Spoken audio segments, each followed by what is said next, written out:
Le journal. Mesdames et messieurs, fidèles auditeurs de Radio Gabon, votre journal.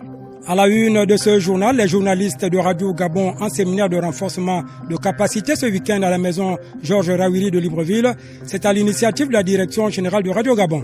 En politique, conférence de presse ce week-end à Libreville du Parti démocratique gabonais animé par les 4 conseillers du distingué camarade.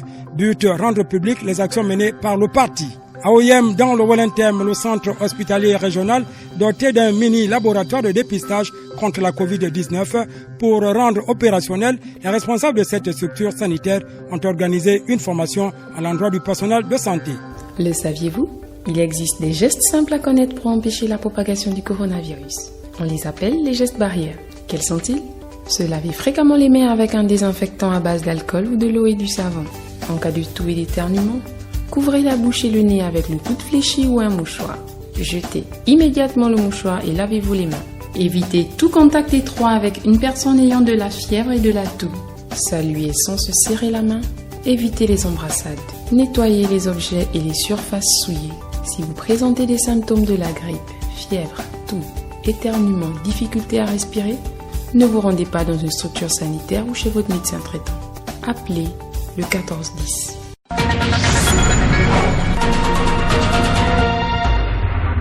Dossier politique en ouverture de cette édition d'information. Conférence de presse ce week-end à Libreville du PDG, le Parti démocratique gabonais, animé par les 4 conseillers porte-parole du distingué camarade. But, rendre public les actions menées par le parti.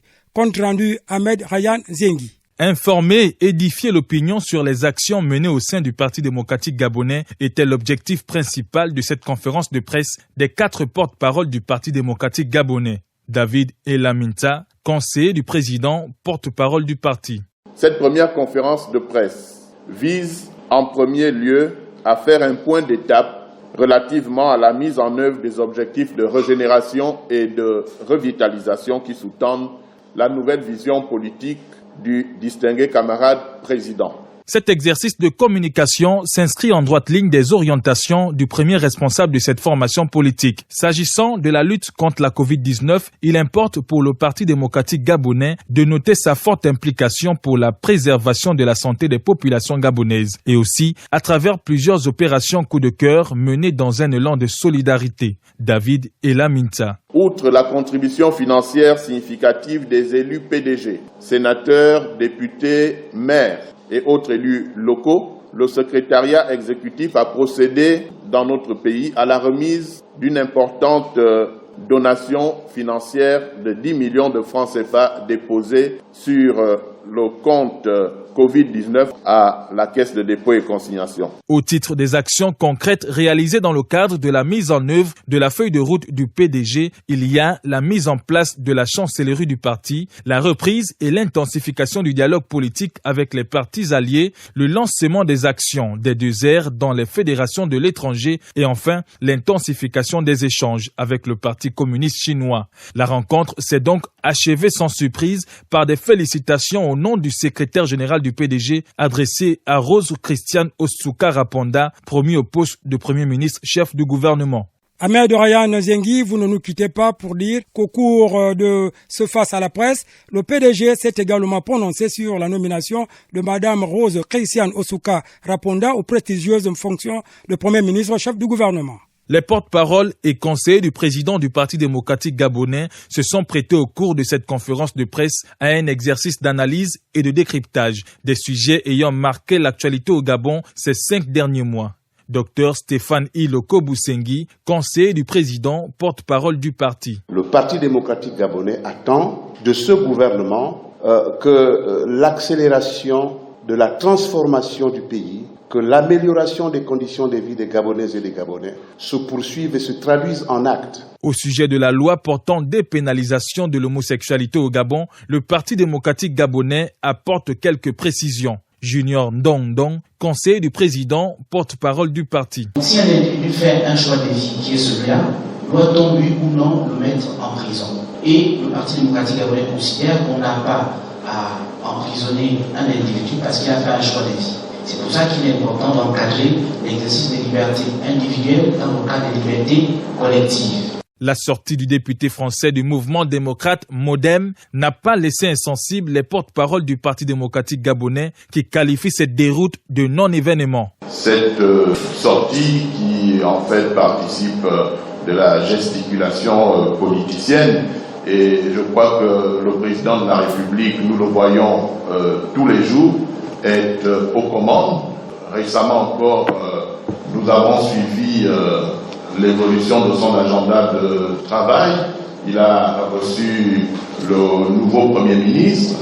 Il a échangé avec certains dignitaires du pays.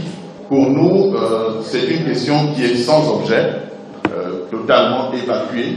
La promotion de la vision politique du président de la République, chef de l'État, et l'appui à l'action du gouvernement constituent à ce jour l'un des axes de la ligne politique prônée par le Parti démocratique gabonais. Forum d'échange de journalistes de Radio Gabon durant 2 jours. Ces derniers vont peaufiner leurs connaissances sur les techniques d'écriture et un renforcement de capacités bénéfiques à leur profession. Forum animé par Eugène Elamba à la demande de la Direction générale de Radio Gabon. Marina Moussavou, reportage. Ce forum d'échange initié par la Direction générale de Radio Gabon sur la spécificité de l'écriture radiophonique s'est déroulé en 2 phases. Eugène Elamba, ancien journaliste africain numéro 1, aujourd'hui présentateur des éditions d'information Radio Gabon, a d'abord rappelé aux jeunes communicateurs les notions basiques de cette profession. Non sans partager son expérience de 30 ans de métier, et puis s'en est suivi la phase pratique. Il est nécessaire d'échanger entre professionnels. Ce à quoi on peut s'attendre, une amélioration de la qualité de nos prestations. Nous partons simplement de cas pratiques, c'est-à-dire les coquilles et les petites lacunes et difficultés d'écriture que nous remarquons en rédaction. Nous essayons de les gommer en débattant et en expliquant comment est-ce qu'on peut éviter ces travers. Au terme de cette rencontre entre Eugène Elamba et les hommes, ainsi que les femmes de la rédaction de Radio Gabon, des changements vont se produire dans la collecte, le traitement et la diffusion de l'information. Chivarol Mekui et Ahmed Beni Evaka, tous 2 journalistes à Radio Gabon. Ce qui va changer dans nos papiers en sport, c'est déjà, on a dit d'aller dans les faits. Quand tu écris une brève, on va directement commencer par les faits au lieu de tourner autour du pot parce qu'il faut gagner en temps. La radio est un média chaud, donc pour l'auditeur qui nous écoute, présenter à l'auditeur l'information qui touche directement, rester toujours dans la ligne éditoriale de la chaîne que nous appartenons. Ce séminaire de formation qui a débuté aux actualités se poursuivra dans d'autres services. Au cours de ce forum d'échange, le directeur général de Radio Gabon est revenu sur les objectifs d'une telle initiative. Écoutons Bertrand Ebiagangwe, le directeur général de Radio Gabon. Il est au micro de Marina Moussavou. En journalisme, on ne se dit jamais que je suis arrivé, ou du moins que je sais tout. C'est répétitif et les choses les plus basiques sont généralement les choses qu'on se répète. Vous donne des bribes de ce que vous savez déjà, mais nous avons toujours tendance à les oublier. Moi, je souhaite que ce séminaire, ce cycle qui commence aujourd'hui, si on ne maîtrise pas ces petites ficelles-là, il faudrait qu'on soit en perpétuelle innovation. Donc, ce que j'attends de vous, c'est que, au moins, on puisse changer, gommer les petites faiblesses que vous avez. Chacun d'entre nous a ses faiblesses, mais on a la possibilité de les gommer lors d'un séminaire comme celui-là. Notons que ce séminaire s'achève demain avec le groupe B.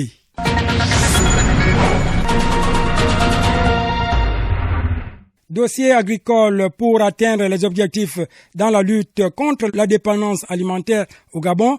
Les groupements des agriculteurs paysans qui constituent un maillon important dans ce challenge ont besoin d'un soutien dans le cadre du renforcement de capacités. C'est l'une des préoccupations évoquées par l'ingénieur agronome Raymond Fabrice Elantougou. Il est au micro de Bernadette Zan-Ei. La place que vont occuper les groupements de producteurs dans le développement de notre agriculture est très capitale. Parce que c'est dans ces zones-là où ils vivent que l'on fait la production. Pour cela, ils ont besoin de s'organiser, ils ont besoin de formation, ils ont besoin d'être accompagnés. Le gouvernement a déjà lancé plusieurs projets dans le sens d'aider ces organisations paysannes à améliorer leur production et aussi avec des organismes internationaux comme la FAO qui appuient souvent les coopératives. Récemment, il y a eu le projet de Pedar-Fida dans la province de Wellington qui va bientôt passer à sa 2e phase. Et c'est un projet qui a montré l'importance et la force que ont ces organisations paysannes pour relever l'agriculture gabonaise et garantir les conditions d'une sécurité alimentaire. Les groupements de producteurs ne doivent pas agir seuls. Il faut que, dans le milieu rural, il faut qu'on organise la chaîne agricole à partir de ces milieux. Par exemple, vous allez voir dans le district de Bikon de Mabitam, une coopérative, notamment Bingocom, qui s'était lancée dans la production de plants de bananiers, donc par la méthode PIF, et qui faisait aussi la multiplication des boutures de manioc pour les mettre à disposition des autres producteurs. Le problème de la route va être capital parce que quand il va falloir prendre des productions et les amener sur le marché, ça va poser des difficultés, soit il y aura des pertes. Donc qu'est-ce qu'il faut? Il faut à côté de ça des services ruraux, par exemple des centres de regroupe qui vont fédérer toutes ces coopératives-là et faire en sorte que malgré la difficulté actuelle qui est la route, on puisse leur offrir un service qui fait en sorte que on leur garantit le transport. Par exemple, vous voyez ces femmes qui viennent chercher avec les compteurs, mais s'ils se regroupent, ils se fédèrent et qu'il y a un centre qui les gère tous, qu'est-ce qui va se passer? Ils vont peut-être acheter un compteur à pouvoir sortir leur production sur les marchés, mais pour cela, ils ont aussi besoin de formation. Il faut qu'on les responsabilise à plusieurs niveaux. Allons à présent à la découverte de la section architecture de l'École nationale d'art et de manufacture.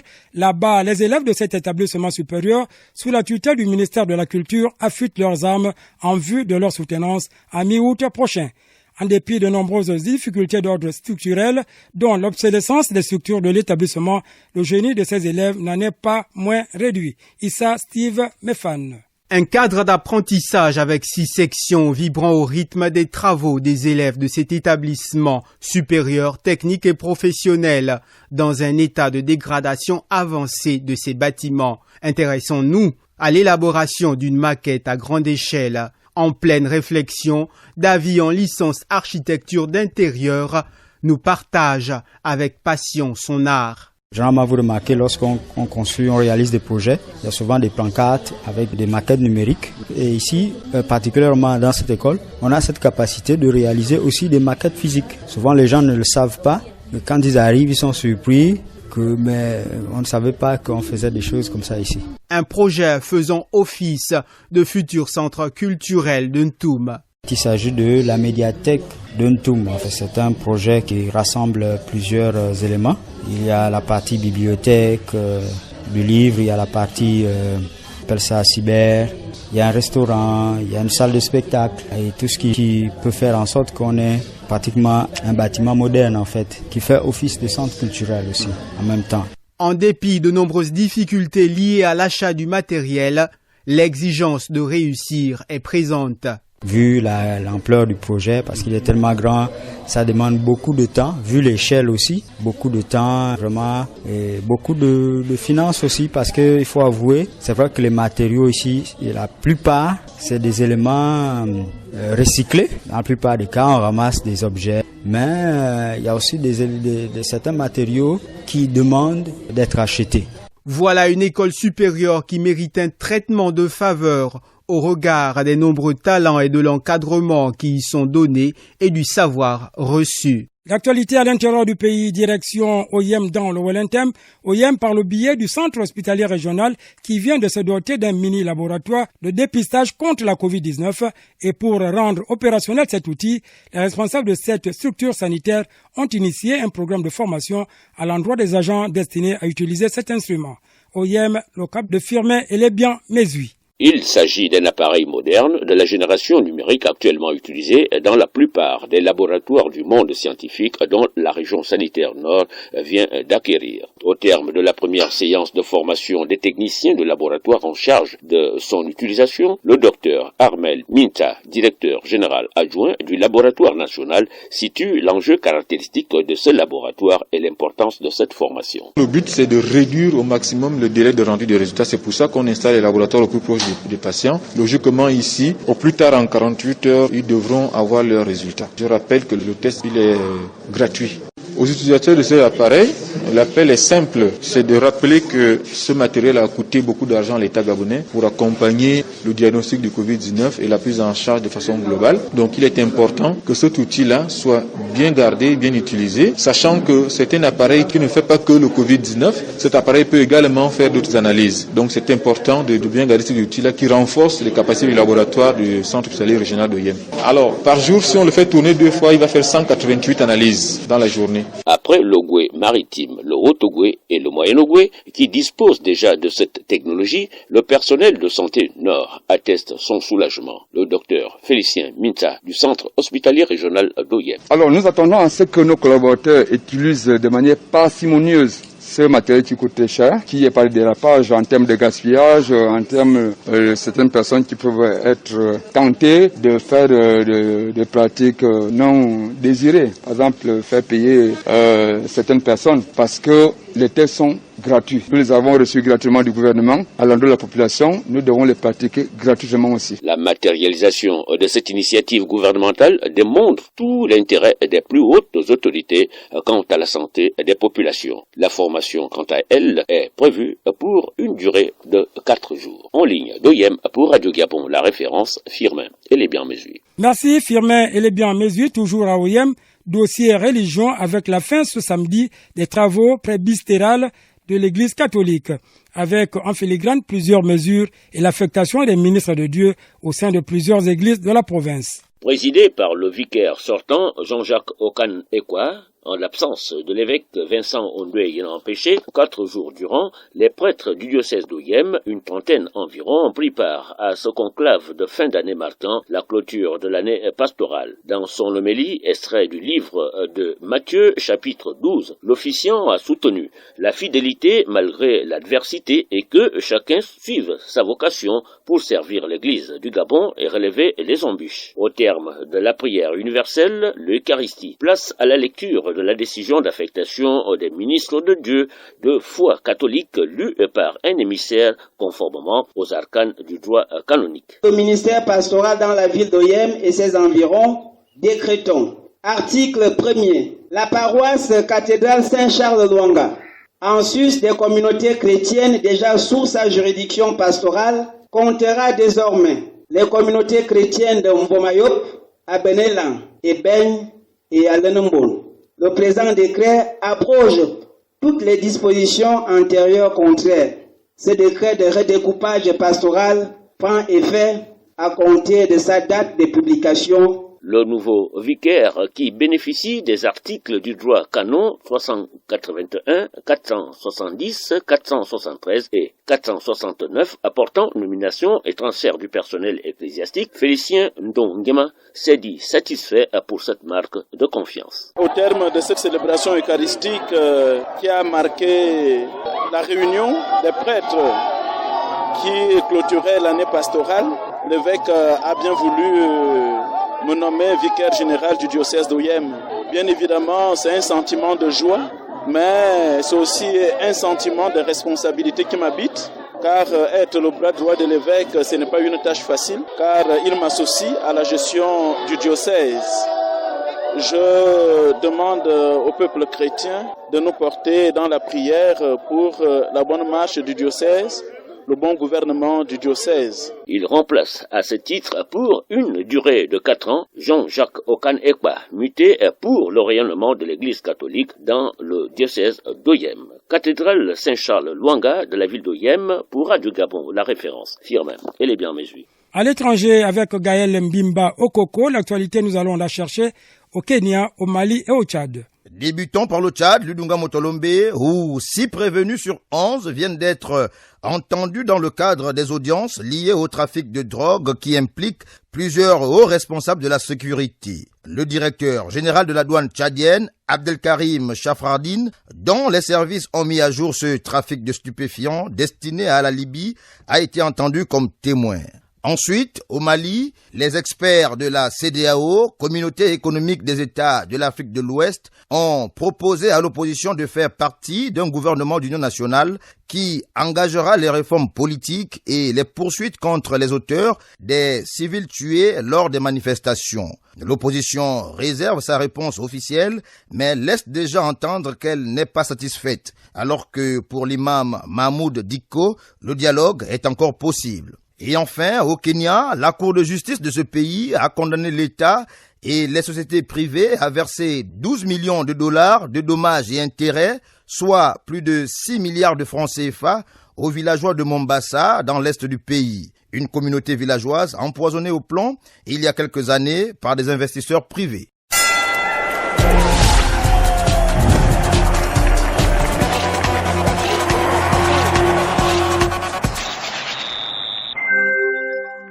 À présent, la page des sports de cette édition d'information animée par Jean-Claude Boussougu-Boulingui au menu du football avec le bilan des activités de la sous-ligue du département de Mongo malgré la crise sanitaire qui frappe notre pays. C'est cela, une sous-ligue qui a eu le mérite d'organiser les 3/4 de son programme d'activité bien avant l'avènement de la pandémie du coronavirus à travers le monde. Ainsi, plusieurs catégories intermédiaires ont dévoilé leurs champions à l'issue des compétitions très engagées. Je propose d'écouter le président de cette sous-ligue de football de Mouliengui Binza, Pierre Ngoma, au micro de notre correspondant dans la localité, Yves Languès Doukaga. Le championnat senior et cadet qui s'est déroulé cette saison sportive 2019-2020, le bilan, je peux dire que le bilan a été positif.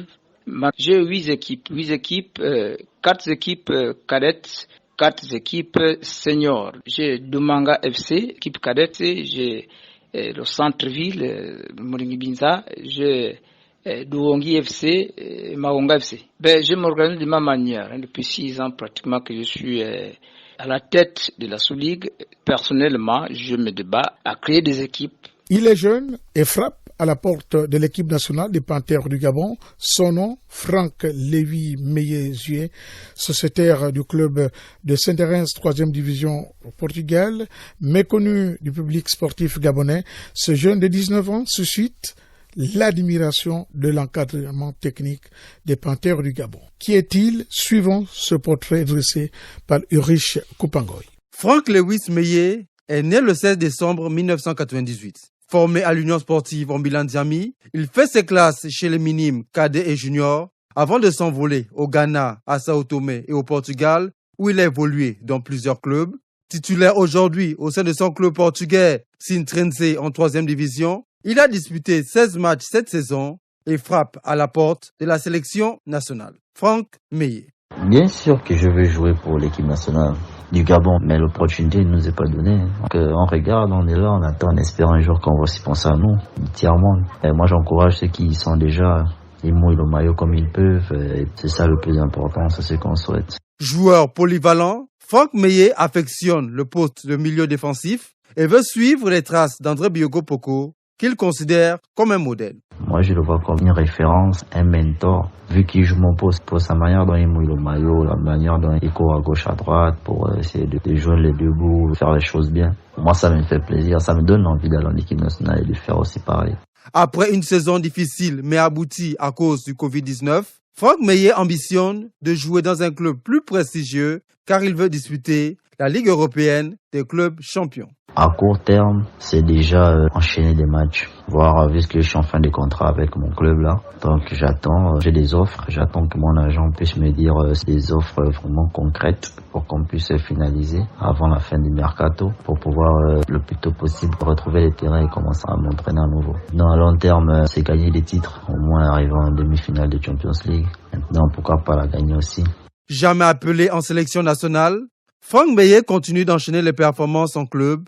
Des efforts qui pourraient convaincre Patrice Neveu à s'intéresser à lui dans un futur proche. Didier Drogba, l'ancien capitaine des éléphants de Côte d'Ivoire, définitivement hors course à la présidence de la Fédération ivoirienne de football pour n'avoir pas rempli toutes les conditions requises liées au dossier de sa candidature, Sori Diabaté reste le favori du 5 septembre à la Fédération ivoirienne de football pour se succéder à lui-même. Jean-Claude, merci. Mesdames et messieurs, tout est bien qui finit bien.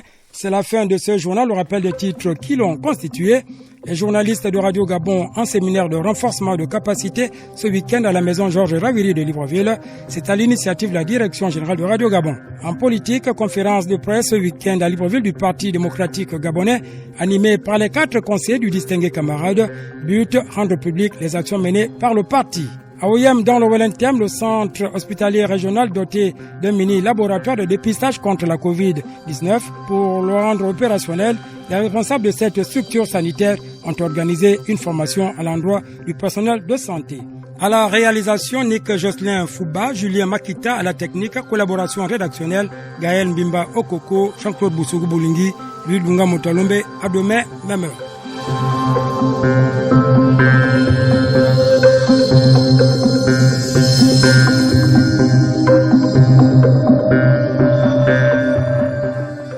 Vous êtes câblé sur Radio Gabon émettant de Libreville, 88.7, 96.5 FM.